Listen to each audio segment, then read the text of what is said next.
Hey guys, Nikki here from NikkiBale.com, where we are all about getting you guys more bang for your buck so you can live the life you want.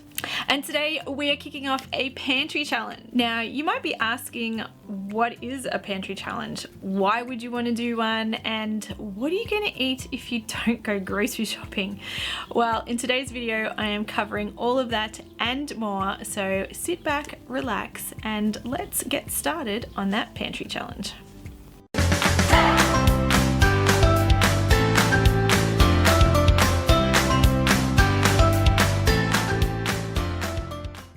And if you want to learn how to budget better, demolish debt, and have heaps of frugal fun along the way, then don't forget to hit the subscribe button down below and tick the little bell so you can be notified when our new videos drop. We have heaps of new content in the works for you guys, and I don't want you to miss out on a single thing.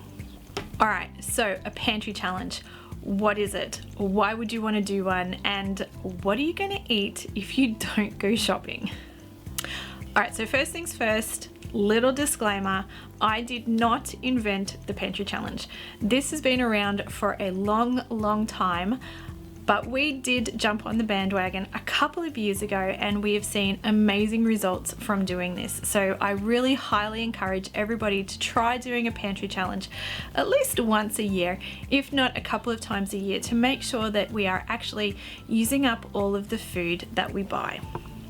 So what is a pantry challenge? Well, basically the idea is that we are going to shop our fridge, freezer, and pantry first before we go and buy any new food.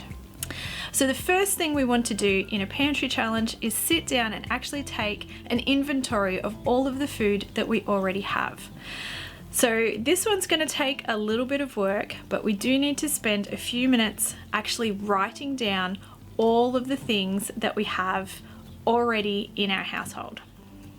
The next step from there is to work out what kind of meals we can create with the food we already have on hand.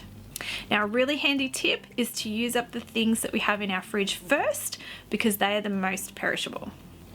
And then we want to combine all the things that we have in our freezer and our pantry and see what kind of meals that we can come up with. You might be surprised at what you find lurking around in your pantry and freezer. I know I always am.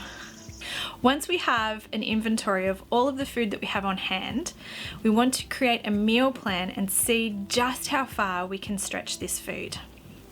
Okay, so what are the rules of a pantry challenge? Well, basically, don't go shopping. Alright, there's a little bit more to it than that, but basically the idea is that you want to use up all of the things that you already have, so don't go shopping is pretty much it. Of course, things are never quite that simple. So starting with a meal plan of all of the meals that you can already make, and then making a really small grocery shopping list of a few extra bits and pieces that you might need to pick up, is the way most people end up going. So use up everything that you have first, and then add in just a few bits and pieces from the grocery store. The less that you can spend on groceries, the better. Found some weird things at the back of the cupboard. Now's the time to find a way to use it up. One of the goals of your pantry challenge should be to find 5 things that have been lingering around for way too long and find a recipe to use them up. You may have to think outside the box a little bit, but your goal should be to use up all of those things that have been lurking in the back of the pantry for way too long. One of the easiest things to do is just to Google the ingredient that you have and recipe. So say for example you found a whole packet of dried black beans in the back of your pantry. I wonder who that happened to. Google dried black beans and recipe and see what comes up. Scroll down through the recipes and see what other kind of ingredients are also popping up that you have in your pantry, and see what recipe that you can make. Just keep in mind though, you don't want to pick a recipe that calls for a whole heap of ingredients that you don't have. The idea of a pantry challenge is to use up what you already have, not add to your stockpile of stuff that's not getting used. So if you see a recipe that only has one ingredient that you have on it and the rest is a whole heap of stuff that you'd have to go and purchase, well, let's just keep on scrolling until you find a better one. In the spirit of a pantry challenge, what we want to do is use up all of the things that we already have. So we really want to limit any additional purchases from the grocery store while the pantry challenge is running. I recommend doing a pantry challenge for a week. It's short, fast, get in, get it done, and then you can go back to your normal grocery shopping after that. But for the week that the pantry challenge runs, I want you to really try not to buy anything extra from the grocery store. Okay, so what do you do if you absolutely have to go and purchase something from the shops?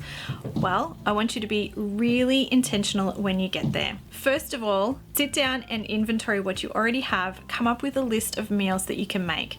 Then I want you to write a shopping list and add in those few crucial elements that you absolutely cannot get away from not purchasing.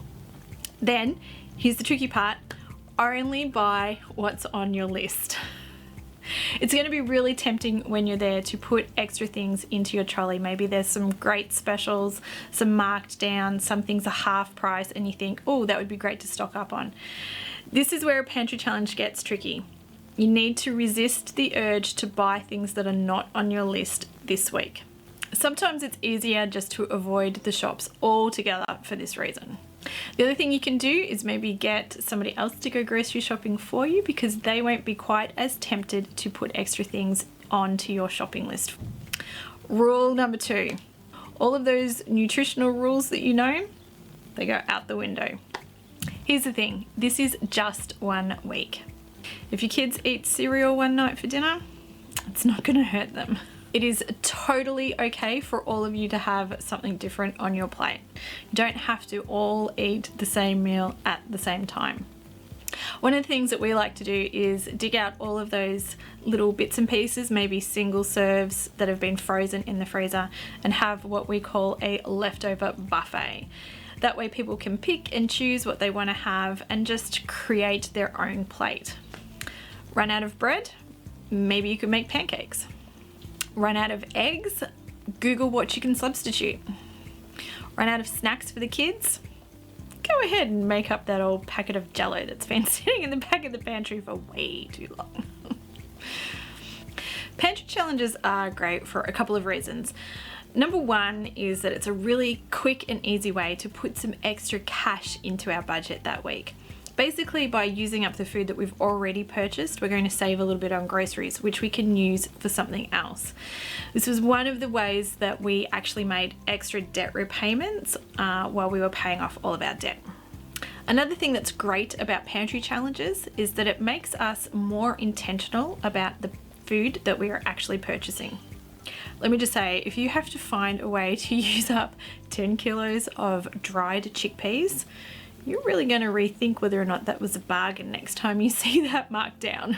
And it's a great way to help clear out the fridge of those little bits and pieces that we needed, maybe a tablespoon or something like that for a recipe, but we have a whole jar sitting there that we don't know what to do with.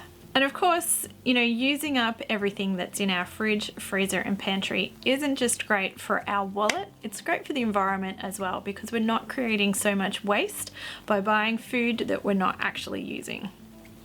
Okay, so what if you're actually intentionally stockpiling? Well, a pantry challenge can be a great way to make sure that you're actually rotating through your stockpile. I mean, none of this food is actually going to last forever, so at some point we do need to use it. If you're doing a pantry challenge, then you're going to rotate through the oldest stock first, and you can replenish that later on down the track with newer stock. But if you're in a situation where you actually have to rely on your stockpile to get you through, you're going to know that the food that you actually have on hand is in date and not expired. So what do you think? Are you going to join us for a pantry challenge? If you are, I would love to hear from you in the comments. Let me know I'm in, and I would love to know how much you guys save by not going grocery shopping this week. Our goal is to save $150 from our grocery budget and put that into our savings account this week.